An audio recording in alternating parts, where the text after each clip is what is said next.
London to finalize plans on who they will support for the forthcoming general election.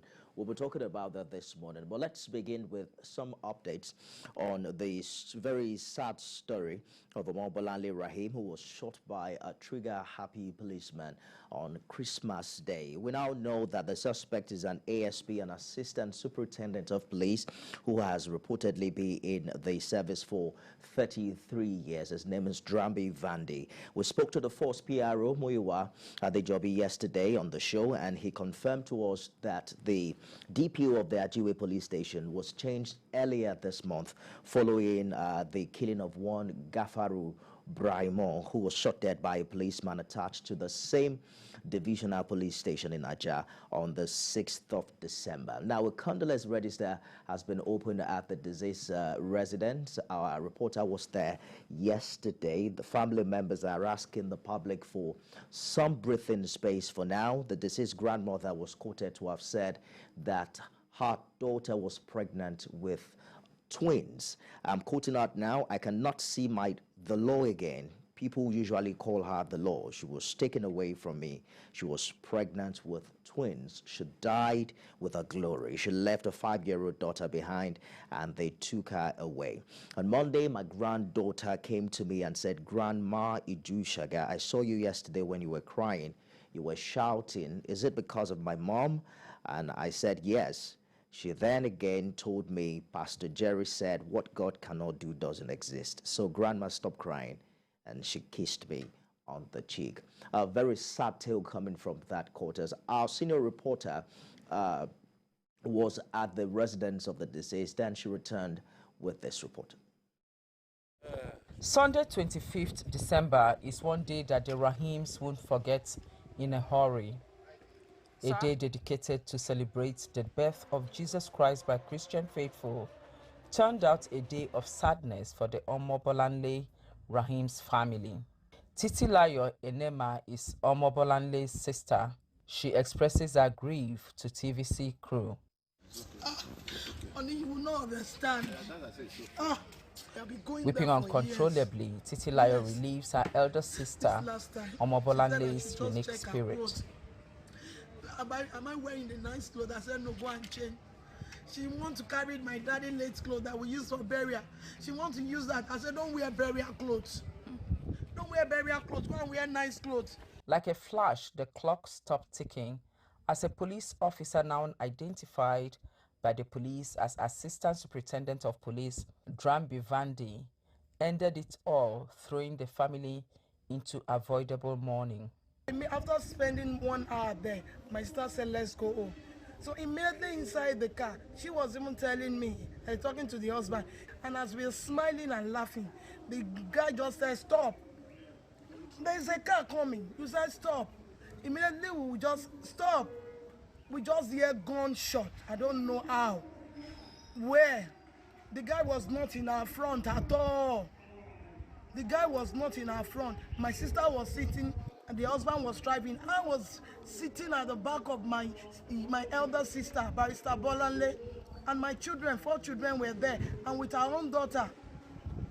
So immediately she just said, "Benga, the gun have entered my chest.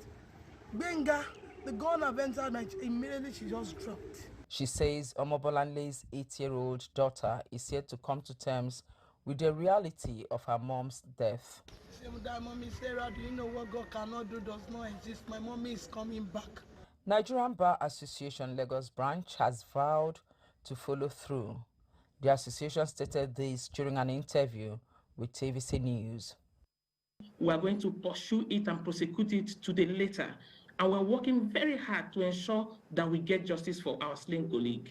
And beyond that, we're going to be setting up a visit to her home shows a family who would rather mourn in peace.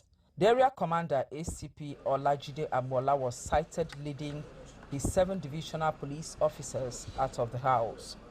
The family had earlier told TVC News crew the area commander was there to pay a condolence visit, but all efforts to get any of them to react proved abortive.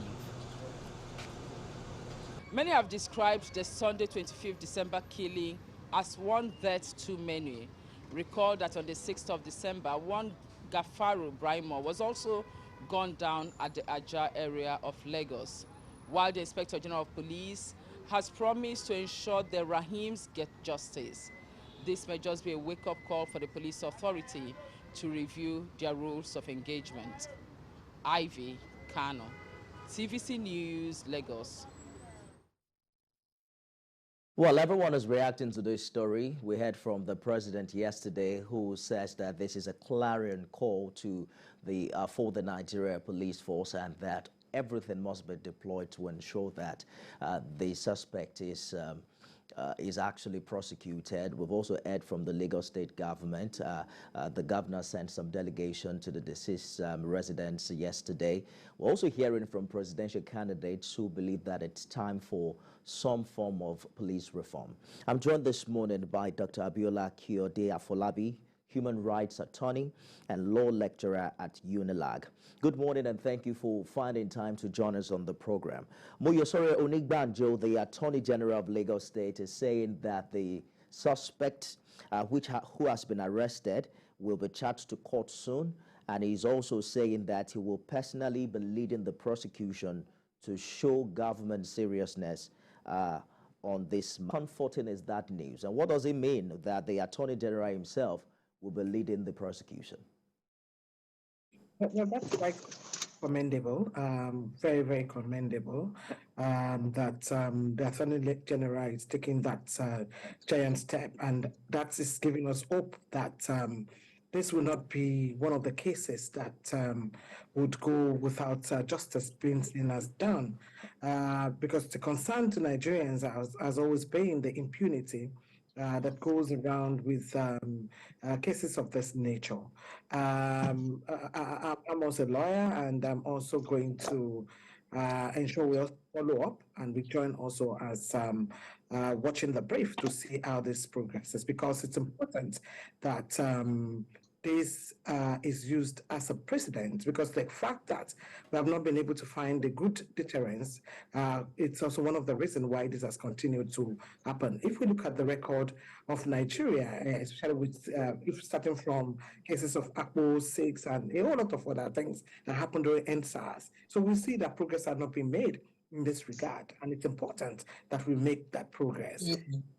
What has been your personal experience with human rights abuse cases involving the Nigeria police?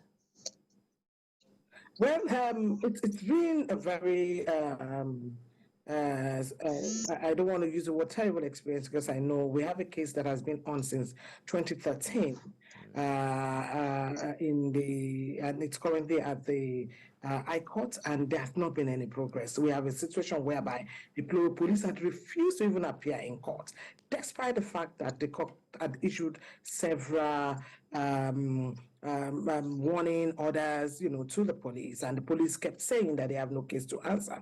And of course, so the victim has been there in court, thinking that justice will be done. And so we have this kind of cases, and this is one of the classified cases. And that's also the case that happened about, 2 weeks ago. So we can't continue to allow this to happen in a country where there is supposedly to be law and order. Police is there to protect the people, and not, to continue to violate the right to life of people. Look at the case of Bolanle, a right to family life.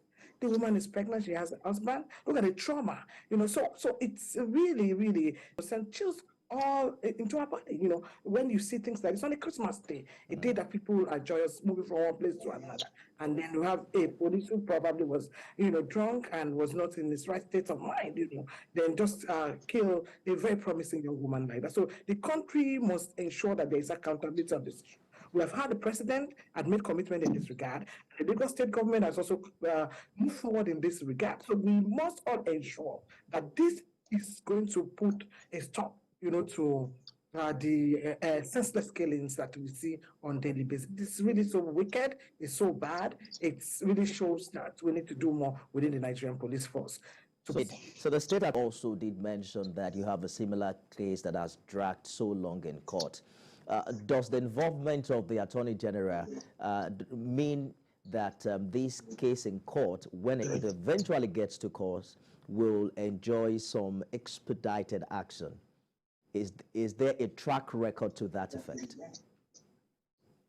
Well, I think it's about political will. If they're interested, they'll get it done. If they're not interested, if they're not interested, it's just going to be another statement of commitment, and that's why I think that accountability.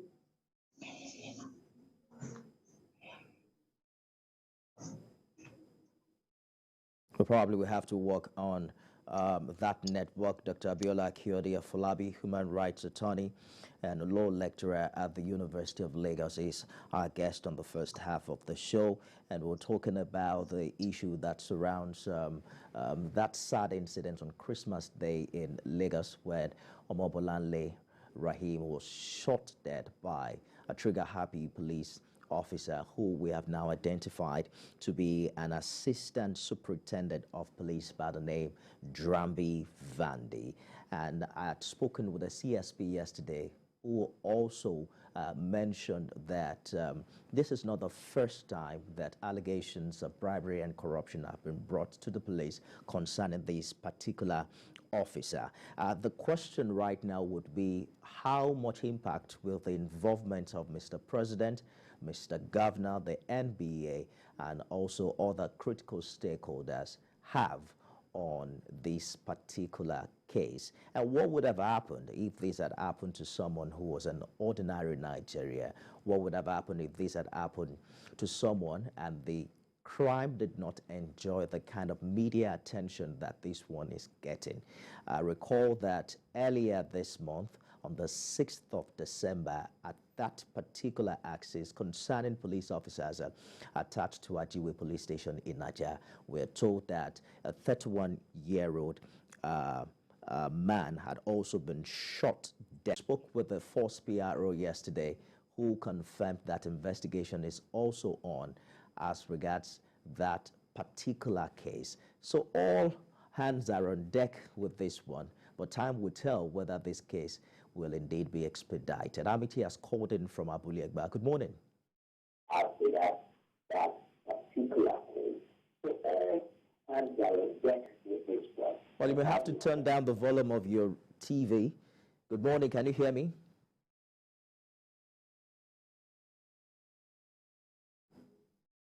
Well, we'll get back to that call subsequently. We are also looking at some very unique angles to this story. The human angle is very, very saddening. Newsman spoke with the mother of the deceased, and it was a really sad tale to have heard yesterday. Well, I'm told that Dr. Afolabi is back. Dr. Abiola, you were talking about the political will on the part of the state government if this particular case will be expedited. Yeah. So my point is that if there is political will on the part of the state government, they would be able to follow through, especially given the fact that the president has also made commitment in this, becoming the friends of the courts, in this instance, because it's important for us to put an end to this. There has been a lot of talk about police reform, but unfortunately, we have not really seen much. Because under international law, police officers should not by arbitrarily, by any way, any means, for any reason, take anybody's life, and if that is going to happen, it's supposed to be as a last resort. And in this kind of situation, we didn't see anything that would propel, that kind of decision by the police officer.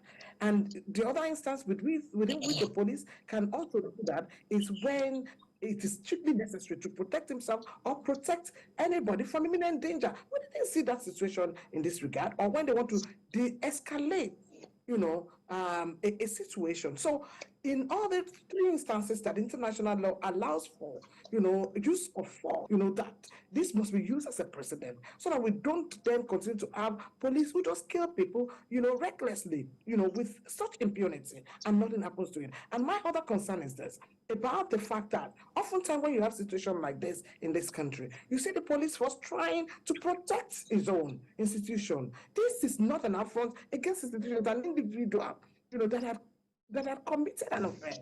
So, and once they have it like as that individual must be brought to book. So we are demanding accountability.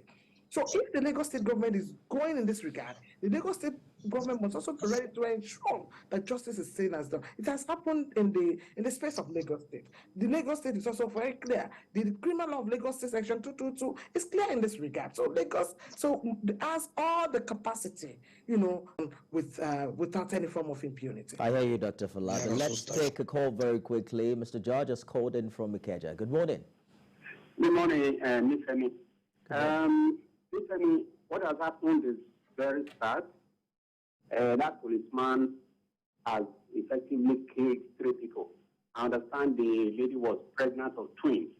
So if you are counting the number of people he has killed 3 people. These things keep happening here and there. It's because it has affected an elite and somebody that his family can speak out. That is why we are hearing it now. I have been a constant advocate of police reformation. The police needs to be reformed, but the person that will reform the police cannot come from within the police. The corporate culture of the present police is such that it needs an external injection of somebody that will bring in a new culture, such as what happened in the customs not long ago. Those that are aspiring to be president, I hope they are listening now. Whoever comes to power this time around needs to seriously look at the reorganization and reformation of the police force. A situation where they just kill people recklessly and get away with it. Some of them will even boast, I will kill you and nothing will happen. And it does happen like that. They get away with it. Many poor people die in their hands and nothing happens really. And that is why they have the guts to continue to do it. Somebody who is in leadership needs to do something about our police. And it is time now to do it. Good morning. Good morning, Mr. George. Thank you for your contribution. Dr. Falabi, the concern is what happens if this had happened to someone who didn't have connection with the NBA, a crime that did not enjoy such media attention, bearing in mind that on the 6th of December, Gafaru Brimo had also been shot in the same axis. How do we come up with a system that gives justice to all? Well, I think it's a very important point. It's a very important point.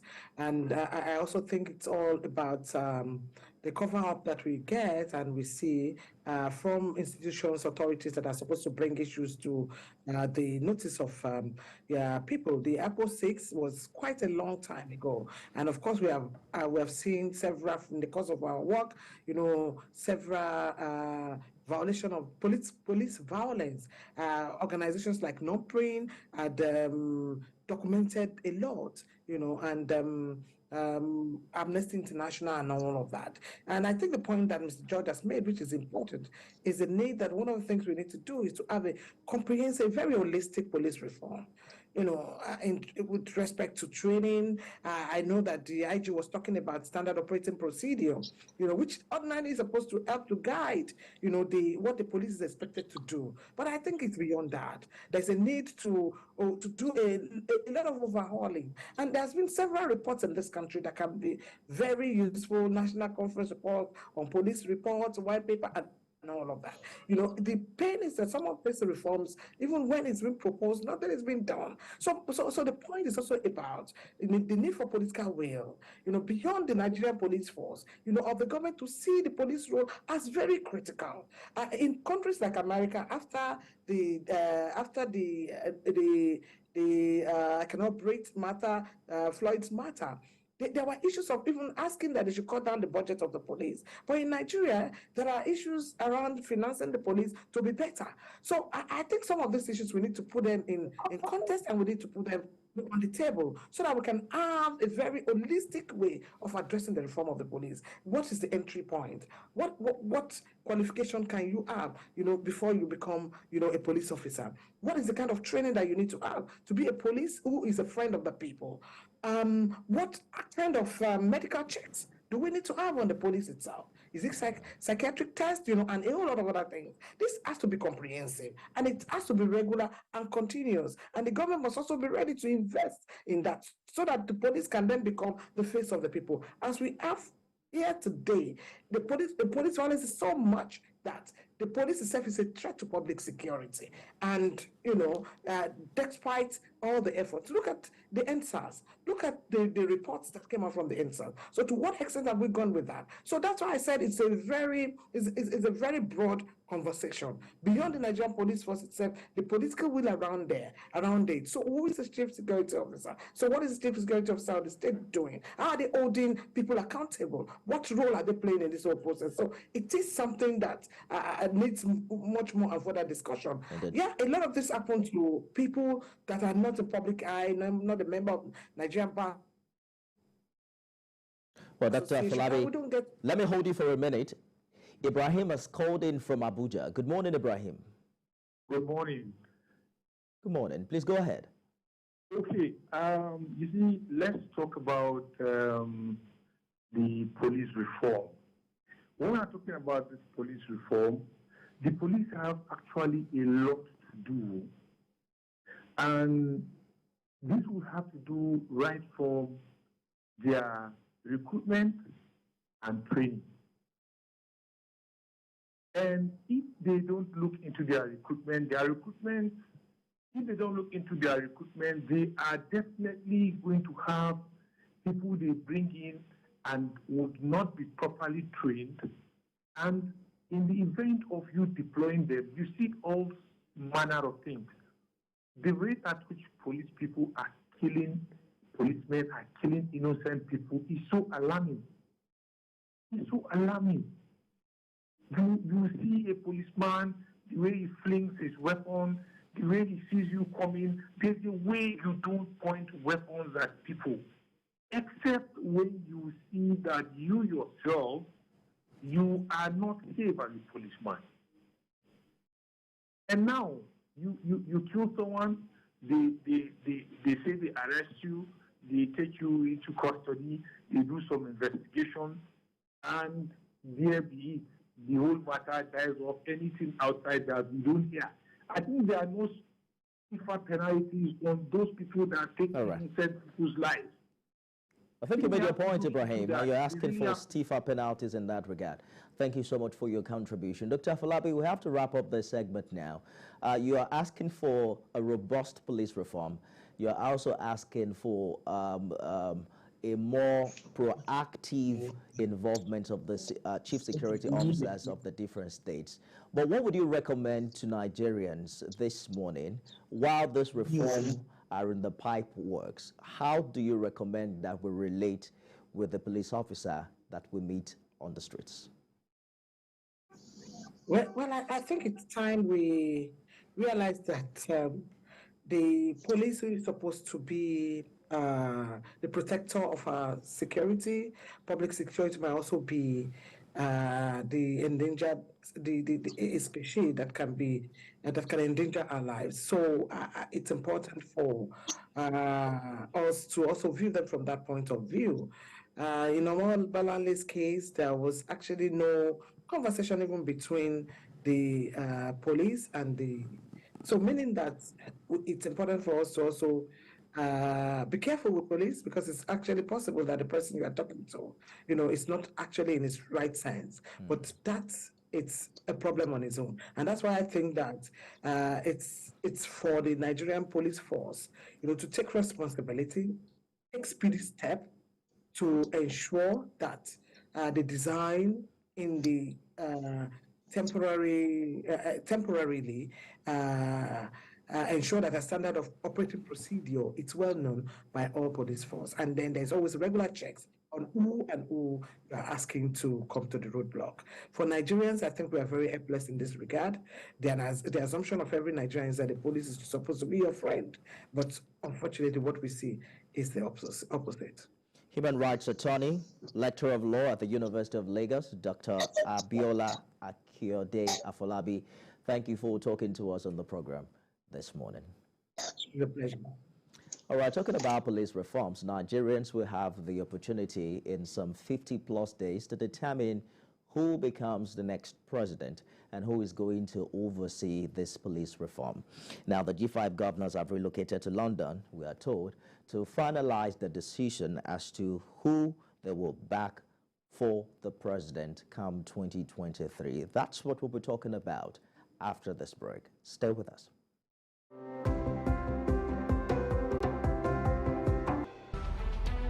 Every major news story is with many perspectives and layered with different levels of impact. Hello. What time do you see news? First, with breaking news. It's not your regular show. It's an online interactive session where I will share my views on the everyday issues that cut across politics, security, health, current affairs, governance, and so much more. I am passionate about our country. I choose to support any conversation geared towards building a better Nigeria. I am Babajide Kolaji Otitoju. Join me every Saturday on TVC News YouTube channel as I discuss Nigeria and the world at large on the show, Issues with Jide. Politics is defined as getting what, where, when, and how. But in the mix, many things come to play to shape the political fortune of any country. Honorable Minister, that's how you misinform the public. From the political actors to the electorate, campaign to voting, from debates to policy decisions, big events happen to engage us in constant conversation. Join me every day on Politics Tonight, where we dissect issues that shape our political destiny. Politics Tonight, weekdays on TVC News. Doubt and fear doesn't occur at the canvas, it shows in the canvas. It shows the conation of raw earthen material slabbed, stroked, and molded at a pace provided by the doubt and fear. Every move weigh in the struggle of one to the other, merging the past to the present, brushstrokes of colors seen but not known. For when the wailing stops, the pieces settle down in abject beauty, erected for a century of a century. Speaking, advocating, protesting as the arts are meant to be.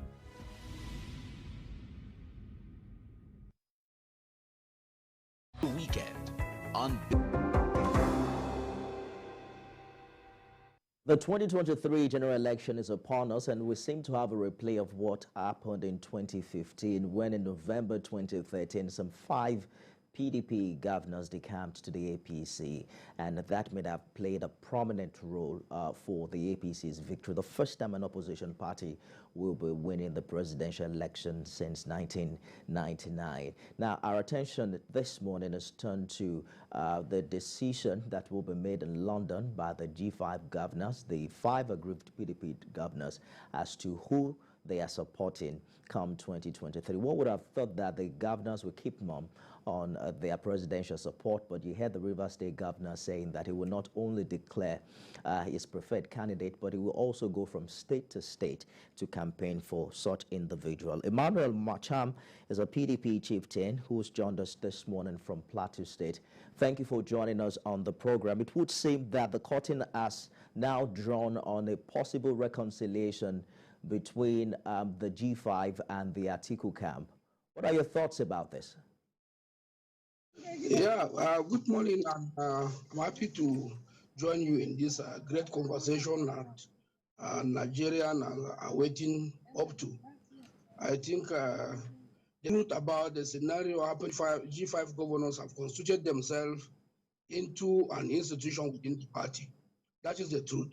And the truth is that the reconciliation seems to have reached a stage that I don't see any headway on the reconciliation as far as I'm concerned, because the G5 governors' demands are just too heavy for the party, I think, to concede to it. And the G5 governor has a lot of demands, which include the resignation of the national chairman of the party, Senator Ayocho Ayu, which to our own mind, once Ayocho Ayu step aside, it means the G5 governors are calling for a mini convention, because there is no simple way that Ayocho Ayu will resign and the national chairman will go to the south and the national secretary will also remain in the south. So that demand is some. Hello? I'm with you. Please go ahead. Yeah, that demand is something that needs time, maybe after the general election, because at the moment the party, I don't think the party has the luxury of time now to think of a mini convention that the national officers of the party will be reshuffled. That I think, to my mind, the G5 governors ought to have allowed some kind of peace within the party. Maybe after the general election, that could come up. I think in the general overview of Nigerians, the thinking about the G5 governors has to do with the ambition of the River State governor, because these people are his supporters, and simply because he lost into that, their views are also respected. It's just that some of their demands are untimely. And I think some of them also has ambition, which goes exactly with the presidential election. Because when you talk of the presidential election, it has to do with the House of Reps and senators, in which some of the governors are contesting for the same senators, which the election is the same day. So if they choose to support a candidate of another party, that will be disastrous on their part, because they may be working against their party while they are also contesting in the same election. So to my mind, I think the earlier the better for them to come to the drawing board, so that other options, other demands can be looked into. Are you saying you are still optimistic, Mr. Macham, that there is the possibility of these 5 governors, the article? I think there is still time. There is still time. As I said, some of them are also candidates within the People's Democratic Party. So how will they work for another candidate when they are contesting senatorial election in the same day with the presidential election of that party? So I think we are still within time frame that election, that reconciliation can take place. That is to my mind. Well, but I understand your optimism, but it's a little bit different from what we're hearing from someone like the River State governor, who did mention that he's going to declare his presidential favorite come January, and it's not going to be Alhaji Atiku Abubakar. But let's talk about the political weight of these 5 governors, and if things do not go the way you are postulating, what it means for your party, the PDP. No president has won elections in Nigeria since 1999 without overwhelming support of state governors. The defection of the 5 governors from the PDP to the APC, some say, may have played a pivotal role in determining APC's victory in 2015. Well, this time the G5 are not moving from the incumbent party. It's the other way around. They are now moving away from the opposition party this time. Do you agree that the PDP is in some big trouble here? Yeah, the truth, as I said, the truth is that the PDP has the challenge of these G5 governors. That's just the truth. And to my mind, I think the River State governor, who seems to be the chairman of that group, has a lot of control within the party. I think since 2015, he has been in charge of the party. He has installed a lot of ESCO in several states of the, including my state, Plateau State. So the truth is that they hold some weight, but I doubt if the agitation in the country will swing to their way as in 2015. Because in 2015, when Bukola Saraki and others pulled out of PDP, actually there was a serious dissatisfaction within the PDP as at then about the candidature of Goodluck Jonathan. But the scenario now is different. Nigeria has tested another party. We have tested APC and saw what is inside. So Nigerians may not want to at least toy with the future of its citizens because of some few people. Let me assume 5 governors, even with the powers they possess. But they don't think they have the capacity to pull down the agitations of Nigerians, because a change of government is imminent. And the agitations, if it is outside what Nigerians are demanding for, I think it may not go the same way as it went in 2015. As I said, on the weight of each of the governors, Wilson Wike is a governor of a state that everybody knows the history in this country. And he commands a lot of respect because of the history of River State in the politics of this country. So, and I think he has taken his luck too far. The statement he made about declaring which president they will support in January to my mind, is just a threat, because who will they support? Except supporting Bola Tinubu or Peter Obi. The Peter Obi I know doesn't have the spread required to pull down, to pull votes that will make him the president of this country. So I think our leaders will continue to dialogue with them so that we will not rock the boat. But the truth, they have to come back to the round table. Rivers State is PDP, and no matter the intimidation in Rivers State remains PDP, and Atiku is going to win Rivers State.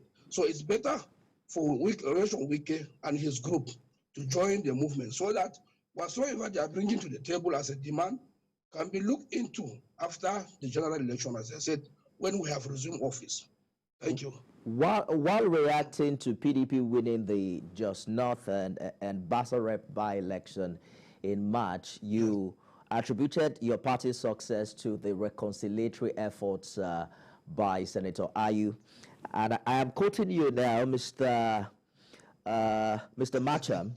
You said, clearly we won because the two warring camps came to the negotiating table and were charged to deliver, irrespective of whatsoever differences. I mean, Senator Ayu did it then.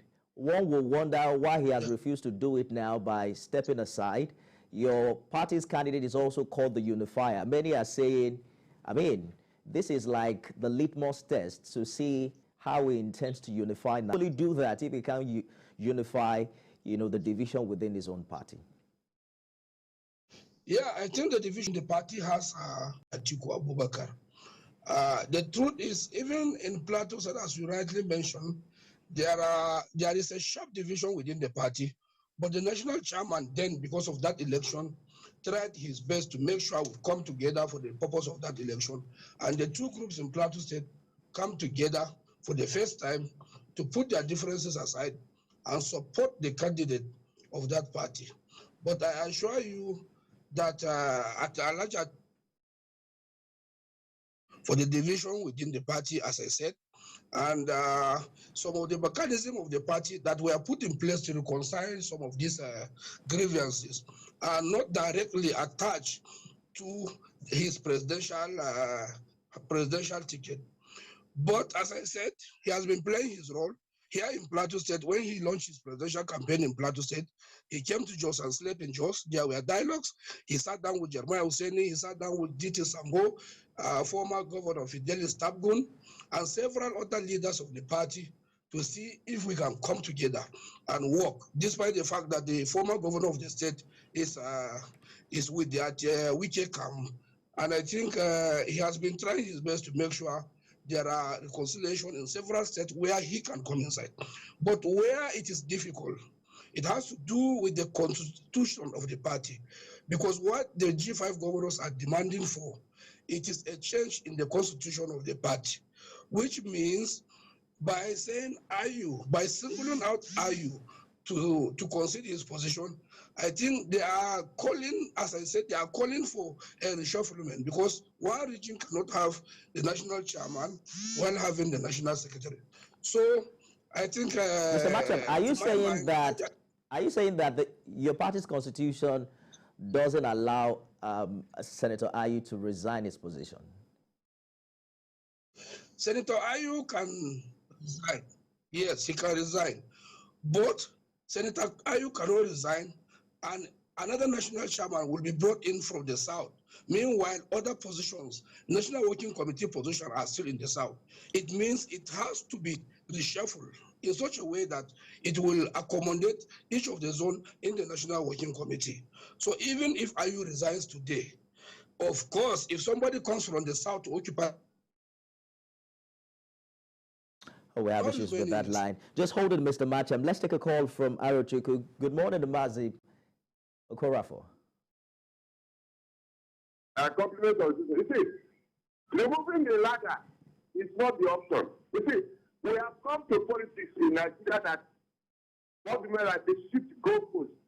Why must you shift the goalposts? What the G5 are talking about? Purely equity, fairness, and what? That is balanced equation. What was the agreement before they conducted this election? So, the G5 were waiting for January to see the miracle that happened. But what we have to very careful is that the way Nigeria politics is going, we get the G5, no political party, as far as that G5 is concerned, don't neglect any state. Each state is paramount importance. Each state has something to offer. If you feel that without the 5 states, you can go into the what does it take the PDP chairman to step aside? What does it take? You see, that is why we are talking about politics in Nigeria based on 2 things, power and money. It's because of the power that is relating between the incumbent chairman of PDP. That is what is keeping him. What does it take? You're a doctor, you're a professor. Can't you step aside? You can't step aside and let the politics move. Because if you are sitting down there, that means you have not done the right thing. One more time, allow the 5 minutes, 2 minutes to go, you are not the manager of that incident. It doesn't make sense. So, keep us. All right. Mr. Korafo from Abia said, thank you so much for your contribution. Mr. Macham, I understand that your position is there is no other way for these 5 governors than to return to support Alhaji Atiku Abubakar. But let us assume that that did not happen. Which of the candidates do you think they're going to put their weight behind come January? Yeah, from their activities at the grassroots, we have discovered the G5 governors are divided. Some of them in their states are supporting Bola Tinubu. Some of them are supporting Peter Obi. Like some of the followers, 5 governors here in Plateau State, we have seen their footprint supporting Labour Party in Plateau State. So as I said to you, they are divided, actually. They are already divided.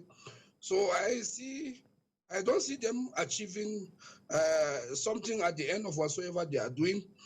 For Rivers State Governor, I think all the candidates in Rivers State, he single-handedly picked the candidate of the PDP.